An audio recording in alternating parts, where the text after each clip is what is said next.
It's that time of year again, so welcome to Lunchbox's 3 Ways. Yay. So we decided to do it differently. We're going to do one for grown-ups, one for younger people, and one for middle people. We're going to show you... So biggies, smallies, and in the middle. Yeah. I'm going to start off with the biggie one. These are 3 lunchboxes. They're for all different varieties, and obviously the big one could be for the little one too. If you think like they don't have to be super. It's just okay. I'm going to start with the biggie one because I'm the biggie twin. Go, Dave! Okay, so biggies. I'm going to take a handful of spinach because biggies should eat their greens. In goes a handful of spinach. So any type of greens you like, whether it be spinach, rocket, arugula, chard, kale, etc. Personally, I find spinach actually lasts better. It doesn't bruise as much, whereas arugula or rocket or any of those tend to bruise a bit more. Next step, we have a vegan sausage left over from dinner last night. Just chop it up a little bit smaller. Next up, I've got some chard sweet potato wedges that we just have left over from last night's dinner too.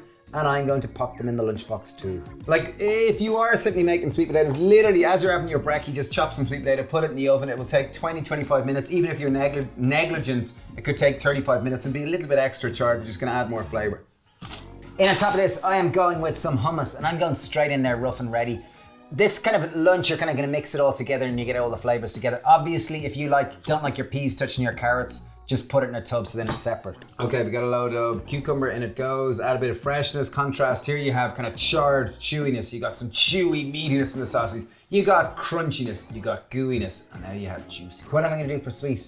Few tomatoes! So in season right now, in summer, coming to the end of summer, we have some local cherry tomatoes. And tomato is a fruit, and wisdom is knowing not to put it in a fruit salad. However, they are really sweet, and when they are great like this, they add a delicious sweet punch. Our friend, the great Dennis Noonan, grew these. He's 86, I think, or something. 84.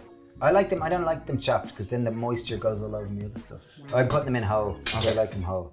Then they look more like sweets and I can just eat them like that and they won't go mushy. Quite a different lunchbox to the one we went to in school. When we went to school, we used to have ham and cheese sandwiches. Mom used to make us at and a flapjack. Yeah, and that was that. Yeah. So there we are, there's lunchbox number 1. That's for the biggies. There you go, biggies. Beautiful. Okay, now for the middlies. Stephen's gonna represent the middlies. Okay, middlies, representing teenagers. Quite different again from the ham and cheese sandwich. This is something that's high in fiber, high in nutrition, and very interesting. Great for brain power. Take a can of black beans, drain and rinse them. Take a can of chickpeas, drain and rinse them. Pour them into your lunchbox. Ooh. So you're giving me just beans for lunch? No, just you wait there. You No, I'm not convinced here now, Stevie. No, just you hold your horses there now. Ah.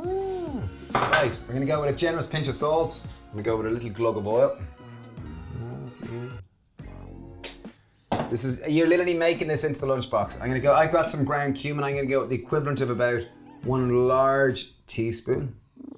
Chili, again, if you like it hot, put loads. If you don't, leave it out. I'm gonna go with a little bit. Chili flakes, that is, by the way, rather than chili powder. And a bit of ground black pepper, back of the throat, fresh. Next step, right, we want to add in a bit of juiciness and fresh vitalness to this. So in essence, we're gonna make kind of a simple, quick bean salad in the base of it. I'm gonna serve it with some corn chips. So take our cucumber, chop it into nice little strips like this. Obviously, if you don't like cucumber, leave it out. Next step, cherry tomatoes, chop them into quarters. Wow, this is a nice lunchbox. Well, it's lovely, it's fresh, it's gonna last the day, it's gonna be vibrant, it's tasty. You literally made it. It took you 5 minutes, not even. Okay, so we've got some cucumber in there, we got some cherry tomato. Next step, we're gonna go with a little bit of avocado. Obviously, if you don't have any, leave it out and you don't like avocado. But if you can, it's just adding nice essential fatty acids, nice creaminess, increasing the fat content, but from whole fat source. Good for brain power if you're doing your exams. And did you know? Okay, the longest living people in the world are people in the blue zones. That was a project done by National Geographic, headed up by Dan Buettner. And they found out that the 5 places in the world with the most amount of centenarians, and they call them blue zones, 5 places. And 50% of their diet, according to what I remember, is based around beans. And not baked beans. So I'm gonna give this a good mix. We're gonna go with a little bit of acid. Jeez, that's great. Go with whatever type of acid you have. In this case, I'm gonna go with a little bit of vinegar. Yeah. Go with obviously lime if you have it, but I'm gonna go with the equivalent of about half a teaspoon. If you do have a jar of just simple pickled jalapenos, I think it adds just another, if you're really strong. You really strong? You really are strong. I pretty am. I think you've done most of the legwork though. Okay, pop in a few jalapenos. Ask your stronger brother to open your jalapenos for you. And last and final thing to this lunch to make it really nice is I have some corn chips. Best way of bringing these is in the bag. Don't put them in it.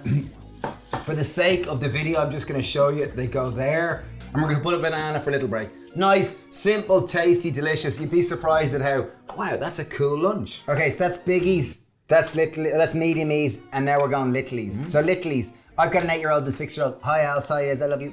I'm out to you, hi Ned. Yep. I love you too. So we're gonna do, like pretty much most days for my girls' lunch, I toast wholemeal pittas, toast them in the toaster, and I chop them into soldiers. Oh, you always do it this way, don't you? Yeah, I always chop them into soldiers. I would toast it more than my brother just toasted this. In they go. My girls would only eat typically 2 bits. They wouldn't eat it all of that. Yeah, they're only in school for 4 hours in Ireland. Okay, so I like to keep the hummus separate so it doesn't make the bread go soggy, certainly for my kids anyway. So I'm gonna go in with probably a couple of tablespoons of hummus, that's loads for them. As I said, hummus is the new butter, and you did hear it here first. We're going with the Happy Pear hummus. Of course, best hummus in the world. Okay, so in that goes into the lunchbox. Next step in terms of little fruit break, this is a great little one. Normally I give mine sliced apple or banana or something like that, but this is a nice little, simple little trick which in summer months goes great. So we're taking out some frozen berries. Yeah. Frozen, they're gonna hold their shape, they're not gonna bash, and over the day they're gonna cool down beautifully. So I'm just gonna go with some blueberries, a few raspberries. Certainly with raspberries, when you add them in, not frozen, they end up getting mashed.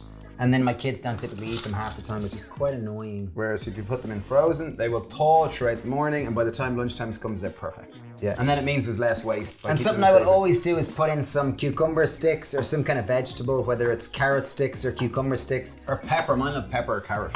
Mine prefer cucumber sticks. I typically go with 5. Last and final thing we're gonna put in is we make these kind of simple seedy bites. In my son and daughter's school, there's no nuts. So these are nut free, they're vegan, and the packaging is compostable. So Woo! I'm just giving them one little treat. I give them one tiny little treat. It just tends to make a sense of it. Ooh, that's so cool. Woo! And if you wanted, you could put some nachos with it. You could put some rice cakes, some corn chips, any kind of things like that. So that's our Littlies lunchbox. That's the biggie daddy mammy lunchbox, and that's the teenager going to college lunchbox. Yeah, so there we go.